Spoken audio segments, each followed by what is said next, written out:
dance like there's no tomorrow.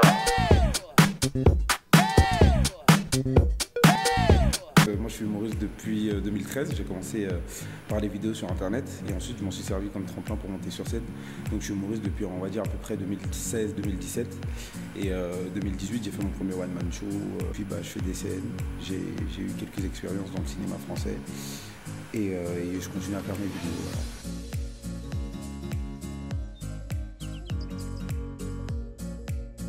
C'est-à-dire c'était vraiment la première vague quand j'ai commencé les vidéos, donc quelques années après ça prenait de l'ampleur, les réseaux sociaux et l'influence.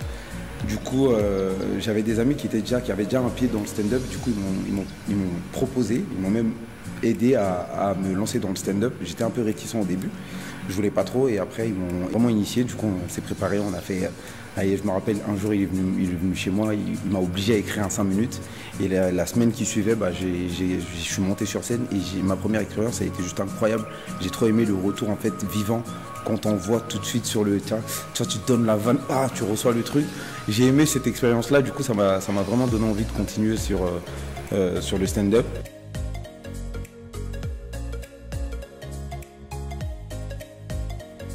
Faut avoir des choses à raconter, intéressant. Avant que ce soit drôle, il faut que ce soit intéressant. C'est ce qui va vraiment faire en sorte que les gens restent captivés sur ton sujet. Et ensuite, trouver le truc et vraiment rester soi-même. Parce que tout le monde, en fait, si vous voulez, dans le stand-up, tout le monde a une identité. Tout le monde a son authenticité. Et c'est ce qui va faire la différence. Ne pas essayer de copier sur les autres et être vrai. Voilà, c'est tout.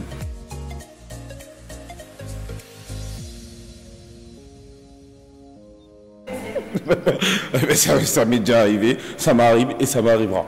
Ça, c'est inévitable. Il faut rester professionnel du début à la fin. C'est-à-dire que même si c'est dur, c'est comme un match de foot. Tu perds 6-0, mais tu joues quand même jusqu'à la fin du match. Et c'est la même chose. Tu perds 7-0, tu joues quand même, tu continues à jouer parce que c'est comme ça, tu es déjà monté sur scène et c'est ce que tu as envie de faire, tu es obligé de passer par là.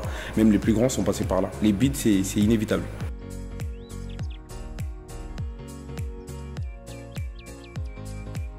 C'était un casting sauvage, du coup j'ai un ami qui m'envoie le casting, le profil correspond bien au mien, donc j'envoie le mail sans m'attendre à quoi que ce soit, et il s'avérait que c'était un bon rôle avec un vrai acteur, quoi, voilà.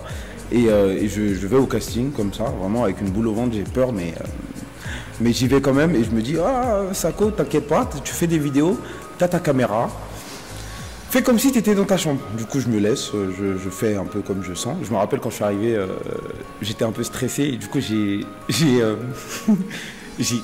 crié comme si j'étais au théâtre. Oh, tu vois, et la dame de la direction de casting, elle m'a dit, écoute, ici c'est le cinéma, on n'a pas besoin de crier autant.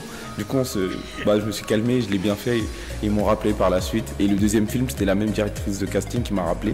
J'ai fait le casting et elle a eu une bonne influence sur le réalisateur qui m'a choisi au final.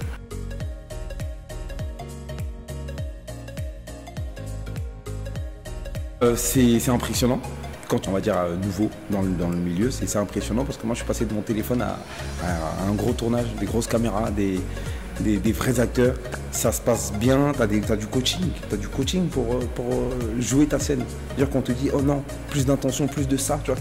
Il y a plein de trucs que tu découvres sur le tas et c'est juste énorme, c'est trop bien, c'est trop bien. Pas vraiment, ils m'ont aidé dans le sens où je le raconte. Je peux raconter cette histoire, cette expérience. Je dis que j'ai joué avec lui et j'essaie de justement faire des petites comparaisons drôles. Par exemple, je joue avec Omar Sy dans Chocolat et je raconte que quand j'ai rencontré Omar Sy la première fois, j'étais en mode bonjour, tu vois. Mais dans ma tête c'était waouh, tu vois, c'était vraiment, tu vois. Et ça je le raconte sur scène. Ça m'a aidé dans ce sens-là, mais pas on va dire le niveau scénique ou acting sur la scène.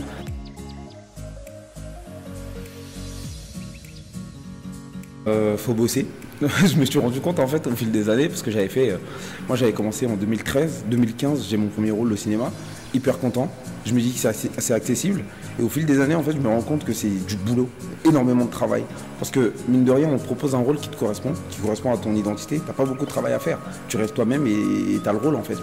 Et derrière en fait quand tu fais d'autres castings, tu as d'autres rôles qui ne te correspondent pas forcément. Ce qui fait que tu dois travailler sur ce truc-là. Il y a beaucoup de choses à travailler. Donc le conseil que je peux donner, c'est vraiment de travailler et d'être rigoureux. Vraiment.